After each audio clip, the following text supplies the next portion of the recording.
Yon, magandang gabi sa inyo mga libag. Dito naman po tayo. Nagbabalik po tayo sa channel natin.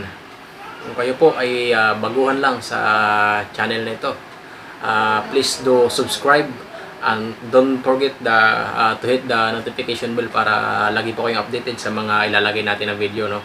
Right up in the sky, I need you to listen, I need you to hear, and don't show any fear. Ang programang ito ay rated SPG. Striktong patnubay at gabay ng magulang ang kailangan. Maaaring may masiselang tema, lengguwahe, karahasan, sexual, horror o droga na hindi angkop sa mga bata. So, ngayon pong gabi nito mga libag, pag-usapan po natin is about sa kay Sir Francis Leo Marcos, no? So, ang tatalakayin po natin ngayon mga libag is kasi nakikita po natin sa social media, lalong-lalo dito sa YouTube ay halos ang laman po talaga ng Facebook, YouTube dito sa atin is about sa kay Francis Leo Marcos. So, bala ko lang po magbigay ng kunting pahayag regarding doon sa mga naninira sa kanya, no? So, ang topic po natin ngayon mga libag is si Sir Francis Leo Marcos. So, siya po ang main topic natin ngayon, no? Siya po. So, kukuha lang po ako ng magbibigay lang po ako ng kunting reaction doon sa mga nangbabash dito kay Sir Francis Leo Marcos. So, kukuha lang po ako ng kunting reaction. So, sa panahon po ngayon mga libag ay kung po pwede lamang po ay tigilan na po natin yung pagbabas kaya Sir Francis Leo Marcos, no? Sa panahon po ngayon. Kasi ganun po ang ugali nating mga Pinoy, no? Kung sino at kung sinong kababayan natin ang nakikita nating talagang tumutulong sa tulad niyan social media is hindi talaga po maiiwasan na walang manira or umatake against sa kanya, you know. So, para po sa akin ay hindi naman po natin dapat kalabanin ang ganyang mga gumagawa ng mabuti, no? So, yan po ay dapat nating suportahan, no? So, regarding po sa kanya, sa kay Francis Sir Leo Marcos, sa mga bumabatikos, kung maaari po tigilan na lang po natin muna, no, sa panahon na yun kasi sobrang hirap, tapos sasabayan pa po natin ng ganyan, no. So, ang dapat po nating gawin is suporta na lang po. Ito po ang dapat nating gawin. Suportahan na lang po natin si Sir Francis Leo Marcos. Suporta po ang kailangan nating gawin, no. So, kasi sa panahon ngayon, sa mga nangyayari sa bansa natin ngayon, sa pandemic na ito, ang kailangan talaga suporta. So, ito si Sir Francis Leo Marcos ay ginagawa niya talaga ang sumuporta, lalo-lalo sa atin, sa mga mahihirap, sa mga naapektuhan nitong sa bansa natin na naapektuhan nitong COVID, ay si Sir Francis Leo Marcos po talaga ay nagbibigay talaga siya ng suporta, no? So, yun po ang dapat natin gawin sa mga ginagawa ni Francis Leo Marcos. Instead na batikusin siya, ang gawin na lang po natin is sumuporta, no? Kasi, para sa akin, hindi po mahalaga sa akin yung kung ano kung saan siya nagmula, no? Kasi, sa panahon po ngayon, hindi yan binabase. Ang binabase po sa panahon ngayon is nakakatulong ka kung paano ka tumulong sa kapwa. Yung pong binabase sa panahon ngayon sa mga nangyari sa atin sa pandemic na ito. So ito po si Sir Francis Leo Marcos, yan po ang ginagawa niya. So yan din po dapat ang gawin natin sa kanya. Suportahan natin siya, no? instead na batikusin. So, ang dapat po natin gawin sa bansa natin ngayon ay magkaisa po tayo. Yan. Yan po ang dapat natin gawin ngayon, ay magkaisa po tayo. Yun, so no, ito po ang dapat natin gawin ngayon, magkaisa. Kasi, yung pagkakaisa po, pag ang isang bansa o isang lugar, isang nasyon, ay tinamaan ng matinding sakuna, matinding paghihirap, katulad ditong COVID, ang bansa natin, ang bansa po natin, pag wala po ito, pag hindi po ito nagawa ng bansa natin, ay wala po, bagsak po tayo. So, kagaya nga po ng sinasabi ng ating mahal na presidente, tayo ay magkaisa para labanan itong COVID na ito, no? Tayo ay magkaisa. So, ang presidente po ay kunting-kunti na lang bibigay na sa atin, no? Kasi po sa atin mga mamamayan, karamihan po sa atin mga pasaway. So, ang presidente po ay nakakaawa sa mga pahayag niya sa TV, social media, na imbis na tayong mga mamamayan ay makinig sa pinapatupad na batas natin ngayon, home quarantine, social distancing, ay ang dami pong mga pasaway lumalabas, walang quarantine pass, lumalabas na hindi naman talaga importante, nasa labas ng bahay, naglalaro lang kung ano-ano. At yung social distancing, hindi po nasusunod minsan.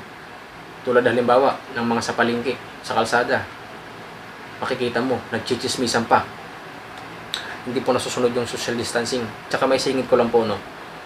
So, yun po, sa mga ibang kababayan natin, sa mga pasaway, may mga bisyo, sugal, tulad halimbawa ng sabong, baraha, kung ano-ano pa.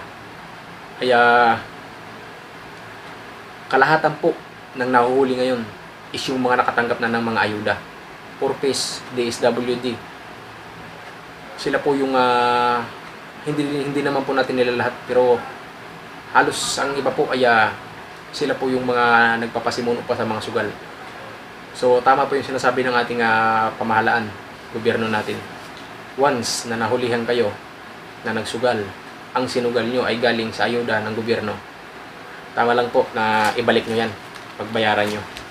So kasi hindi po nakakatuwa yung ginagawa ng itong iba nating kababayan ngayon. Parang wala lang pong paghihirap na nagaganap, nakakapagsugal pa. Ibig sabihin po, nakakapagsugal pa, hindi po kailangan pa ng mabigyan ng ayuda kasi mga mapira pa susugal pa So, paprangkahin ko lang po kayo, no? Pasalamat nga po kayo at nakatanggap na kayo ng ayuda. Kami po dito wala pa, no? Kami po dito sa Las Piñas wala pa. Ang iba po siguro sa amin sa Las Piñas nakatanggap na, pero dito po sa aming banda, sa barangay namin, wala pa po. Pasalamat nga po kayo at nakatanggap na kayo ng ayuda sa gobyerno natin. So, pag-ingatan niyo po yung pera na matatanggap niyo.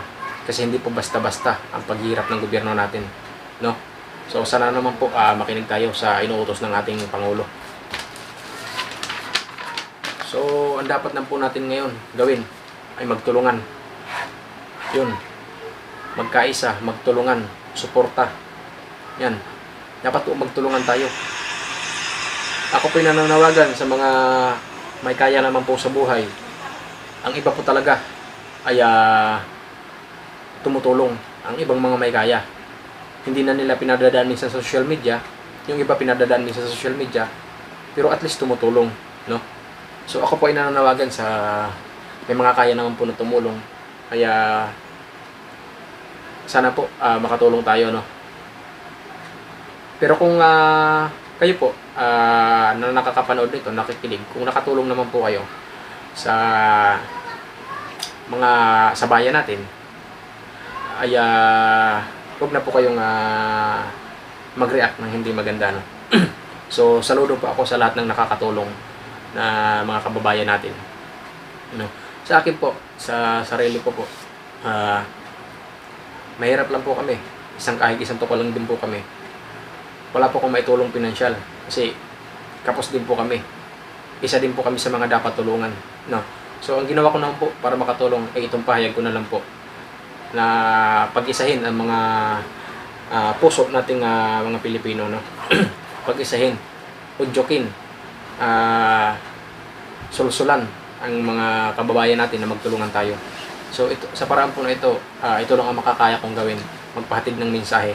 Kasi financially po, wala po akong pera, wala po kaming pera. Ay, isa lang din po kami na dapat tulungan. Isa lang din po kami na nag-aantay ng ayuda galing sa gobyerno. So pasalamat sa mga nabigyan na dyan. Pasalamat nga po kayo, pag-ingatan nyo yan. So yun, tulungan lang po tayo mga Pilipino. Kasi hindi po natin makakaya ito kung hindi dahil sa tulungan. So yun po, kay Sir Francis Leo Marcos, imbis na batikusin natin, suportahan na lang po natin yung ginagawa niya. Para sa akin po, hindi importante kung saan siya nanggaling. Kasi lahat naman ho tayo na mamamayan, siguro, hindi alam halos yung pagkatao niya. So wala na po sa atin yun. Ang gawin po natin ay suportahan na lang siya sa pagtutulong niya, no? Kasi marami na din po siya lugar na natulungan. Instead na batikusin natin. Para po malagpasan natin yung COVID na yan. Tulong, suporta, pagmamahalan, yun ang dapat natin gawin, no? So para kay Sir Francis Leo Marcos, wag na po natin siyang batikusin, no? Wag na po natin siyang batikusin. Tulungan na lang po natin, suportahan na lang natin siya sa kanyang mga ginagawa. Instead na batikusin natin sa social media o kung saan-saan pa man. Dahil siya po ay malaki na ang tinutulong. Siguro naman po, alam yan ng ating mahal na Pangulo, alam yan. Malaki na po ang kanyang naitutulong. Huwag na po natin siyang batikusin. Suportahan na lang po natin siya sa kanilang ginagawa, no? So yun lang po ang aking pahayag, mga kababayan ko. Instead po na tawag dito, instead na batikusan tayo dito sa nangyayari sa bansa natin ngayon, ay magtulungan na lang po tayo. Yun lang po ang kailangan natin dapat gawin ngayon, magtulungan at sundin natin yung pinapatupad na batas ng gobyerno. Kasi pag hindi natin yung sinunod, itong sinisigurado ko, itong quarantine ito about sa COVID, itong quarantine ito, hindi ito matatapos. Aabot ng 1 taon kung hindi tayo sumunod. At sinisiguro ko, bago matapos ang 1 taon sa quarantine na yan, marami nang nawala sa atin ng mga Pilipino, no? Pag hindi tayo sumunod sa batas. So yun, tulungan lang po. Nanawagan ako kay Sir Francis Leo Marcos, Sir, sa pagtulong mo po, mabuhay ka. Naway bigyan ka pa ng Panginoon ng mahabang buhay para gabayan ka pa sa lahat ng ginagawa mo para makatulong sa kapwa, no? So yun lang po, Sir Francis Leo Marcos. Ako po ay humahanga sa inyong kabaitan, kabutihang loob na binigay sa ating mga mamamayan sa pagtulong, no, sa mga nagugutom. So mabuhay po kayo, Sir Francis Leo Marcos.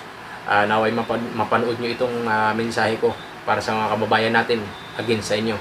So yun lang po, Sir. Maraming salamat po. Tuloy lang po ang pagtulong nyo, Sir. At maraming nakaka-appreciate nyan, no? So God bless po sa inyo. Lagi lang po mag-pray sa taas. Sasabihin ko po sa inyo, Sir, wag niyong kalilimutan. At alam ko naman po na nagdadasal kayo sa taas.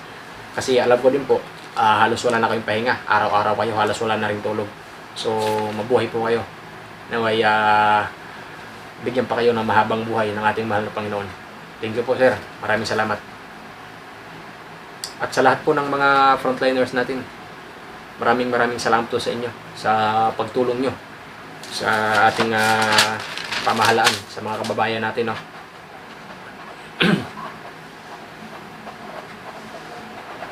Yan. Sa lahat ng frontliners natin, maraming salamat. Doctors, nurses, police, AFP, lahat ng forces ng mga ng Pilipinas. Maraming salamat po. Lalo po yung nasa gobyerno natin nang walang humpay na nag-iisip kung paano ang gagawin para masugpo itong COVID natin. So maraming salamat po. Mabuhay po kayong lahat. Sir Francis Leo Marcos, mabuhay ka po. Thank you.